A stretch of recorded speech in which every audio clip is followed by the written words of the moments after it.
10월 3일 아침 저희들에게 주시는 하나님 말씀 시편 96편 1절로 13절까지 말씀입니다. 함께 말씀 봉독합니다. 새 노래로 여호와께 노래하라. 온 땅이여 여호와께 노래할지어다. 여호와께 노래하여 그의 이름을 송축하며 그의 구원을 날마다 전파할지어다. 그의 영광을 백성들 가운데에 그의 기이한 행적을 만민 가운데 선포할지어다. 여호와는 위대하시니 지극히 찬양할 것이요 모든 신들보다 경외할 것이며 만국의 모든 신들은 우상들이지만 여호와께서는 하늘을 지으셨음이로다. 존귀와 위엄이 그의 앞에 있으며 능력과 아름다움이 그의 성소에 있도다. 만국의 족속들아 영광과 권능을 여호와께 돌릴지어다. 여호와께 돌릴지어다. 여호와의 이름에 합당한 영광을 그에게로 돌릴지어다. 예물을 들고 그의 궁정에 들어갈지어다. 아름답고 거룩한 곳으로 여호와께 예배할지어다. 온 땅이여 그 앞에서 떨지어다. 모든 나라 가운데서 이르기를 여호와께서 다스리시니 세계가 굳게 서고 흔들리지 않으리라. 그가 만민을 공평하게 심판하시리라 할지로다. 하늘은 기뻐하고 땅은 즐거워하며 바다와 거기에 충만한 것이 외치고 밭과 그 가운데 있는 모든 것은 즐거워할지어다. 그때 숲의 모든 나무들이 여호와 앞에서 즐거이 노래하리니 그가 임하시되 땅을 심판하러 임하실 것임이라. 그가 의로 세계를 심판하시며 그의 진실하심으로 백성을 심판하시리로다. 아멘. 찬양으로 영광을 돌려라 라는 제목으로 오늘 아침 말씀 전합니다. 신앙생활 하면서 찬양을 싫어하는 분은 아무도 없을 겁니다. 노래 실력을 떠나서 찬양은 호흡이 있는 자라면 당연히 해야 될 신앙의 자세이죠. 실제로 찬양을 통해서 은혜를 경험하고 찬양을 통해서 하나님을 만난 분들이 굉장히 많을 정도로 찬양의 유익은 셀 수 없는 것 같습니다. 그렇다면 여러분은 주로 언제 찬양하십니까? 그리고 어떤 이유로 찬양하십니까? 사실 하나님을 찬양하는 데에 때와 장소를 가릴 필요도 없습니다. 그리고 어떤 이유 때문에 찬송하는 것도 사실 올바른 접근이 아닙니다. 다만 찬양을 통해서 우리가 항상 염두에 둘 것이 있는데 그것은 바로 하나님께 영광을 돌리기 위한 목적으로 찬양을 해야 한다는 것입니다. 물론 찬양을 통해서 위로를 얻을 수도 있고 찬양을 통해서 마음의 평안을 가질 수도 있습니다. 그리고 찬양을 통해서 하나님을 향한 간절함이 생기는 것도 맞습니다. 그래서 이와 같은 목적으로 찬양하는 것도 필요합니다. 그러나 적어도 오늘 저희들이 살펴보게 되는 시편 96편을 참고한다면 하나님께 영광을 돌려드리기 위한 수단으로 찬양을 사용할 필요가 있다는 것을 먼저 기억할 수 있었으면 좋겠습니다. 오늘 시편 96편의 표제도 전혀 언급되어 있지 않습니다. 그러나 전통적인 견해는 다윗이 쓴 시라고 보고 있습니다. 왜냐하면 역대상 16장에 다윗이 쓴 시와 오늘 본문이 무려 11절이 거의 비슷하기 때문입니다. 따라서 시편 96편의 배경을 이해하기 위해서는 역대상 16장을 참고할 필요가 있겠죠. 역대상 16장은 다윗이 언약궤를 예루살렘에 가지고 왔을 때를 배경으로 하고 있습니다. 언약궤가 무엇입니까? 언약궤는 하나님의 임재의 상징으로 여겨진 가장 거룩하게 구별된 성물이었습니다. 그래서 가나안 땅에 입성하기 위해 요단강을 건널 때에는 언약궤를 맨 제사장들이 제일 먼저 앞서 건너갔고 이때 요단강이 갈라지는 기적이 일어났습니다. 그리고 전쟁에 나갈 때도 언약궤를 통해서 하나님께 먼저 물어보고 나갈 정도로 언약궤는 하나님을 향한 이스라엘 백성들의 신앙의 상징이었습니다. 그런데 이 언약궤도 역사를 돌아보게 되면 파란만장한 세월을 보냈는데요.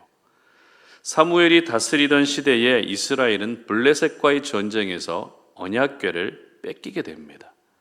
그런데 언약궤를 가져간 블레셋 땅에 재앙이 임하게 되자 7개월 만에 기럇 여아림의 아비나답의 집으로 이 언약궤가 오게 됩니다.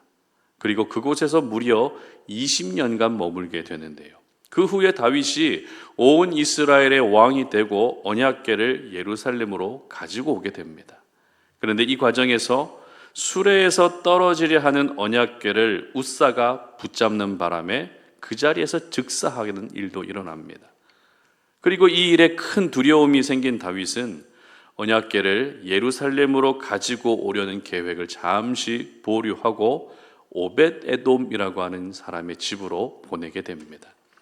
그리고 3개월 후에 드디어 예루살렘에 언약궤가 돌아오게 됩니다. 어떠십니까? 언약궤라는 어찌 보면 하나의 물건에 불과하지만 언약궤에 얽힌 사연이 참 많다는 것을 바로 알 수 있지 않습니까? 언약궤 때문에 사람이 죽습니다. 언약궤 때문에 전쟁에서 승패가 결정될 만큼 언약궤는 단순한 물건 이상으로 이스라엘 백성들의 신앙의 상징이자 중심이었던 것입니다. 그런 언약궤가 예루살렘으로 들어오고 있는데 다윗이 그 흥분을 어떻게 숨길 수가 있겠습니까? 그래서 다윗은 이때 유명한 상황이죠. 자신의 바지가 내려온 것도 잊은 채 하나님 앞에서 어린아이처럼 기쁨을 표현하는 일도 있었습니다. 그러면서 부른 노래가 바로 역대상 16장에 기록된 찬양이고 오늘 저희들이 살펴보고 있는 시편 96편인 것입니다. 1절과 2절 말씀을 먼저 살펴보도록 합니다. 새 노래로 여호와께 노래하라. 온 땅이여 여호와께 노래할지어다. 여호와께 노래하여 그의 이름을 송축하며 그의 구원을 날마다 전파할지어다. 아멘. 어떠십니까? 다윗의 흥분이 바로 느껴지는 말씀이죠. 그렇다면 다윗이 이렇게 흥분하며 하나님을 찬양할 수밖에 없었던 이유가 무엇일까요? 단순히 하나님의 임재를 상징하는 언약궤가 예루살렘에 들어왔기 때문일까요? 그렇지 않습니다.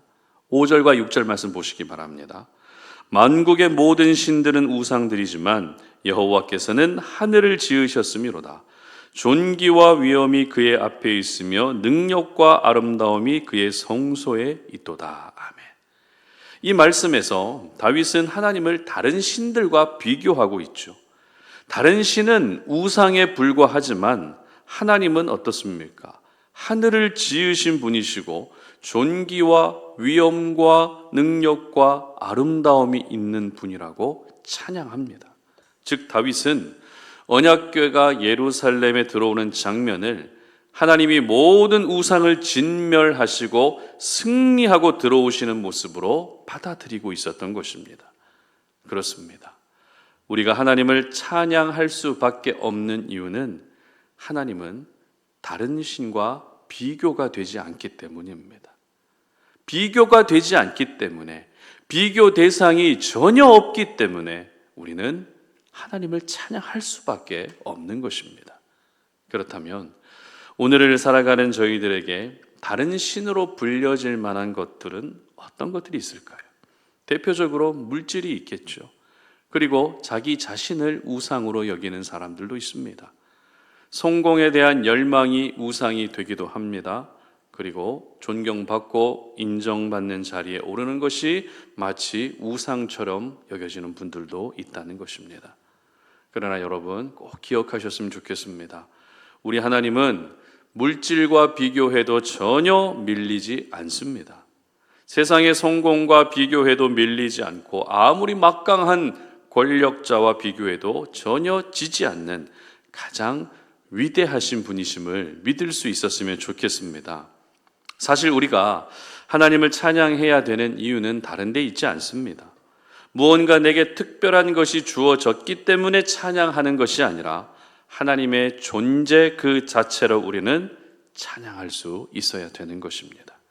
이렇게 우리가 하나님의 존재 자체를 기억하며 찬양하게 되면 그것이 바로 하나님께 영광을 돌려드리는 것이 되는 것입니다. 왜냐하면 하나님이 나의 찬양의 대상이 되신다는 것은 곧 하나님이 가장 위대하시고 가장 뛰어나시다는 것을 인정하는 것이기 때문입니다. 그런데 다윗은 하나님을 찬양하고 또 그 찬양을 통해서 영광을 돌려드릴 때 예물을 들고 하나님께 나아가라고 합니다. 아름답고 거룩한 것을 가지고 하나님을 예배하라는 그런 말씀을 합니다. 8절과 9절 말씀 보시기 바랍니다. 여호와의 이름에 합당한 영광을 그에게 돌릴지어다. 예물을 들고 그의 궁정에 들어갈지어다. 아름답고 거룩한 곳으로 여호와께 예배할지어다. 온 땅이여 그 앞에서 떨지어다. 아멘. 무슨 말입니까? 빈손으로 하나님께 나오지 말라는 겁니다. 뭐라도 가지고 나오라는 겁니다. 그런데 이 말씀을 자칫 오해하게 되면 헌금을 강요하고 물질을 강요하는 것처럼 보일 수 있기 때문에 참 조심스러워지는데요. 사실 하나님은 우리가 드리는 예물이 없어도 전혀 문제가 되지 않습니다. 아름답고 거룩한 것을 드리지 않아도 하나님의 하나님 되심을 나타내는데 전혀 문제가 없다는 것입니다. 그럼에도 불구하고 예물을 드리고 아름답고 거룩한 것을 가지고 하나님 앞에 나아가라고 한 이유는 하나님이 내 인생의 주인이심을 고백하는 것이 진정한 찬양이기 때문입니다. 찬양에 대한 일반적인 생각, 노래하는 것으로 생각할 때가 있죠. 그래서 하나님 앞에서 우리가 노래를 부르면 그것이 찬양이라고 생각합니다. 물론 전혀 틀린 것은 아니지만 찬양의 본질, 찬양의 의미를 생각한다면 단순히 노래가 찬양이 될 수는 없습니다. 찬양은 앞서 말씀드린 것처럼 하나님의 위대하심과 하나님의 뛰어나심을 높여드리는 신앙의 행위입니다. 그렇기 때문에 그렇게 위대하신 하나님을 내 인생의 주인으로 우리는 모시고 살아가는 것은 당연합니다. 즉 하나님을 주인으로 인정하기 위해서는 내게 소중한 것, 내게 없어서는 안 되는 것들을 하나님께 드림으로써 내가 가진 모든 것의 소유권이 하나님께 있다는 것을 인정할 수 있어야 되는 것이죠. 설령 내가 가진 것은 줄어들고 내가 가진 것은 없어질지라도 하나님만 계시면 문제될 것이 없다는 신앙의 고백이 바로 예물을 드리고 아름답고 거룩한 것을 드리는 것입니다. 그러므로 하나님을 찬양할 때 빈손으로 나오지 않으시기를 바랍니다. 예물의 많고 적음이 중요한 것이 아니라 예물을 드림으로써 하나님이 내 인생의 유일한 주인이심을 고백할 수 있었으면 좋겠습니다. 그래서 찬양을 단순히 내 마음의 평안과 위로를 얻기 위한 수단을 뛰어넘어서 하나님께 영광을 돌려드리기 위한 수단으로 잘 활용하시고 사용할 수 있으시기를 바랍니다.